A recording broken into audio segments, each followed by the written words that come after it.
Wakati mwingine ufanyambo hustajabu, ni ushujaa gani?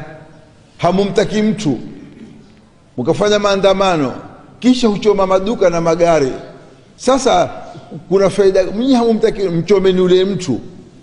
Lakini huchoma maduka, mkavunda, mkanyang'anya watu, mkatisha watu, mkawasha moto. Huoni ni siasa ambayo sisi hatumtaki fulani, fanya bidii ule fulani tumtukue, tumchome, tumtupe baharini, kisha mazungumzo kuzungumze. Lakini kutia fujo ndani ya mii, maandamano ya fujo, au sisi hatutaki jambo kwa serikali, baada ya kufanya maandamano tukaenda tukapeka ile memorandum yetu kwa uzuri, kuchoma hiki, huvunda hiki. Ile si khiari yetu, wala sisi tufanyao, hufanyiwa. Kitu tutakachokutanabahisha, wewe Muislamu angalia maslaha ya dini kuliko kuangalia maslaha ya makelele ya watu.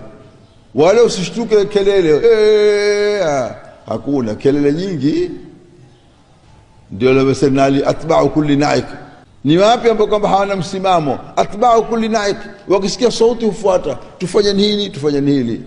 Sisi Waislamu tuenesheni picha mzuri ya Kiislamu, tuenesheni umoyo mzuri wa Kiislamu. Hata tukitaka jambo tulitaka kwa njia mzuri za Kiislamu, ili mtu yote na kweli hawa wamefaulu. Ngala Misri wamefaulu. Yalikuwa lengo la wazungu Misri kupigana katika uchaguzi huu, tena kupigana vibaya sana. Lakini watu wa Misri wamezuilia tamliku al-asabi, wamekasirika sana, wamezuilia mpaka wameweka rais afaye asifaye, lakini kumetulia. Mimi sizungumzi siasa, na waeleza sisi Waislamu kupandishwa ghera, tukapandishwa mori, hataka hivyo. Sisi Waislamu tuwe na uslubu yetu wa Kiislamu mzuri, tutashinda. Hakuna kitu ambacho kwamba ni kizuri katika dunia kama Uislamu, na hakuna kitu pendekezacho kama Uislamu, na hakuna tarikhi safi nyeupe kama wanazungumza wenyewe wazungu. Utaona wameenda kuwa Waislamu peke yao ndio wana utahara katika mambo yao. Nenda kama gale Gustave Le Bon amezungumza nini, kama gale Zangredi amezungumza nini, watu wa zamani. Kwa Waislamu peke yao wakishika mahala, watu wote huneemeka. Kitu nitakacho mimi, Waislamu mwe tamliku al-asab, kuzilia ziungo zenu, msipandishwe tunataka hili tunataka. Liangalie mwisho wake, mwisho wake ilikuwa nini.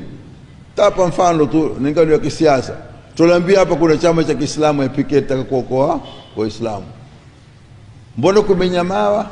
Hakusilimu Moi, hakusilimu Kibaki, hakusilimu Raila. Sasa kimefanya kazi gani? Lakini watu wamekufa, majumba yamenyang'anywa, wale wakubwa wamejenga maghorofa, hukodisha, upata mshahara, lakini natija haikupatikana ndani ya Kenya. Na sisi Waislamu tukitoshikana, tukawa kitu kimoja, baada ya kwa kitu kimoja tukaangalia maslaha ya dini kuliko maslaha ya ubinafsi na ukabila, tutaumia sana. Hatuna haja ya urais, lakini tuangalie maslaha ya Waislamu.